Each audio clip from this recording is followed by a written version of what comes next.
just because we went through some events and we learned some lessons, and we recognize what people are, that doesn't mean that they're ready to get out of there.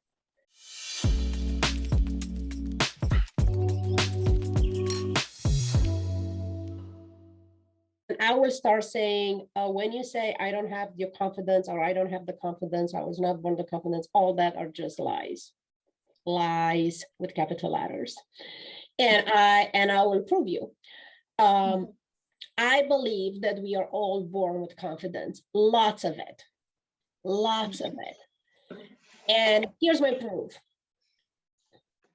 I don't know if you remember about yourself when you were 2 or 3 years old, but if you don't, you could look at your own children or look at other kids when you're 2 and 3 years old. Do they have any confidence? Hell yeah. That kid will say what they feel. They have no filters. They don't care what people judge. That's all of those things. They are not on their radar, right? So that let us know that they've been born with confidence. What happened from there on, the parents, the school, the society is destroying that confidence by telling them, you don't get to speak like that. You're not supposed to be talking. You're too young to have an opinion. Your answer is wrong. So on and so on. So what we do, we protect ourselves and we just hide and hide and hide and hide.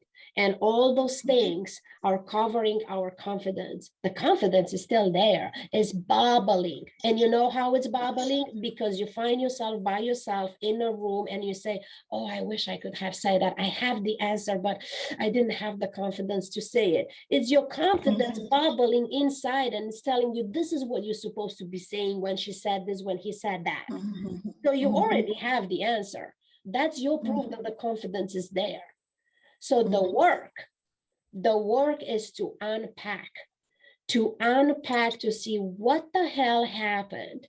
What is the story that is being told to you that you believe it, and how we can rewrite that story. I'm not more confident than you are, not by a bit. The difference it is that I unpack some stories. I rewire some beliefs. I did some trauma healing. So every time we do this type of inner work, what we do, we keep uncovered to who we really are, because we always been there. We don't become this fabulous people. No, we always been. It's just we were in hiding. That's why I love my work, and it never feels like work, because that's the work that I do with my clients. It's like, no, you're fantastic. You are amazing. The reason we cannot see it is you cover with all this BS. So let's look at it. Let's pull it out. Let's heal it. Let's release it. So you could actually be, because you already are. So I'm not longer available for people saying I don't have confidence. No, that's a lie. You do. We just have to do the work to pull it out. It's there. It's in you. You have it. It's really a matter of self-worth. It's not a matter of confidence, really. If you feel that you're not worthy to have a voice, then you could blame it that you don't have confidence. So that's a lie. The truth is, you feel and you believe that you're not worthy to show up. If you feel and you believe that you're not worthy to have money, that you're not worthy to have love, that you're not worthy to be successful, then you could hide behind the fact saying, oh, I was not born with your confidence. No, that's a lie. Let's dive into the worthiness, because that's what the juice is. But when we dive there, it's painful. And that's why not all the people do that work. Because when we dive there, we unpack the stories, what that man did to you. What is the trauma? What's happening? What happened to you?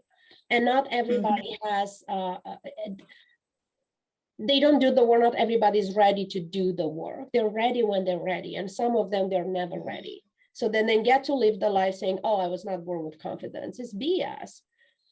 I never believe, like even with my clients, like they know I'm known as somebody that kicked their asses.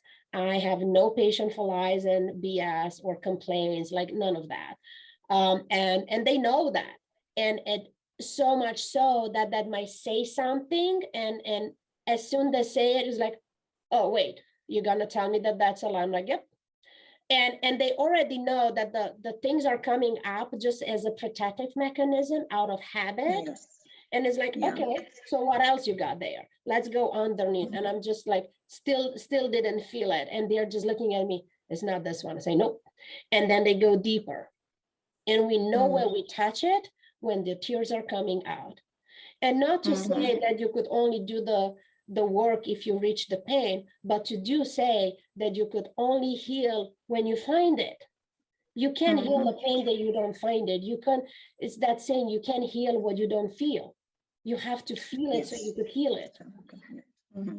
My dad abandoned me and it's not a big deal. I'm a grown-up woman now. I'm okay with that. No, you're not. Until you don't heal that thing, that abandonment little piece of you, it's still gonna run the show. And you're smart and you're intelligent and you're sophisticated and you could show, I don't have confidence, something happened, oh, I just went through a divorce, that's why I don't make money, or whatever things that people actually believe.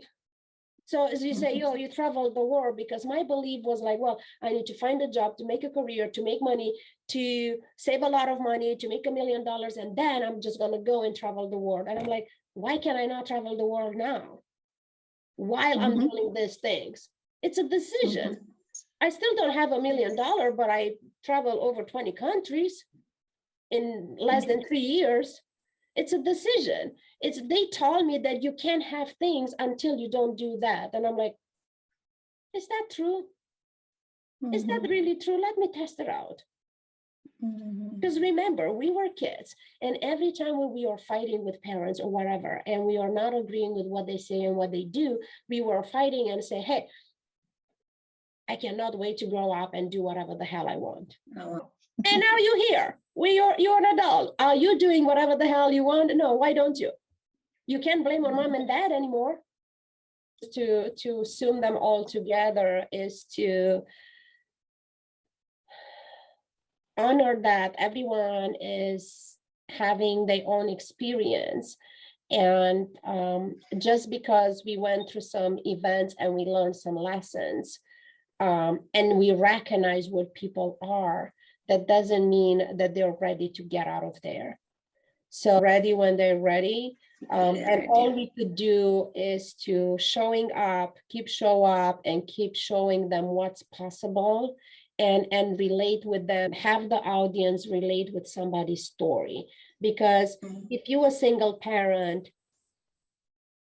I was a single parent. I don't know what you go through, but I know how is it to work a full-time job and have no money and barely pay the bills, and done before school program, the first one to be dropped off, run to the job, run back to the school for after school program, and be the last one to be picked up. And it's just, I understand that life. Now, what you're going through, I don't know, but I understand where you are, right? If you're in an abusive situation, if you assaulted, if you alone in a world, if you don't know how to speak the language, so on and so on. I just want to tell you that you're not the only person there. Many other women been there before you, and unfortunately, many other women will be there after you.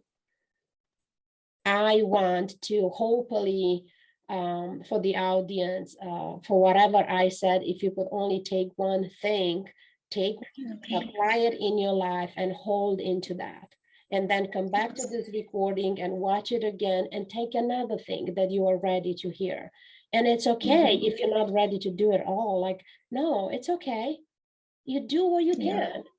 The point is never give up. The point is do little by little. Take a step every day, just one tiny, tiny little step. You don't have to change your whole life in one day. Like, no, you don't have to. It's okay. Take it easy.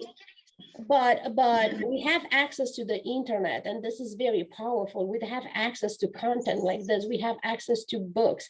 Buy the book, read the story, make the notes in it, see where you identify yourself there, and take what is it for you in there. Like, I wrote the whole book and I give some steps and some nuggets and some stuff, but not the intention like this is the formula. There is no freaking formula. No, it's not. I cannot save you. The only person who could save you is yourself. So you have the power to get the tools, and you have many to choose from.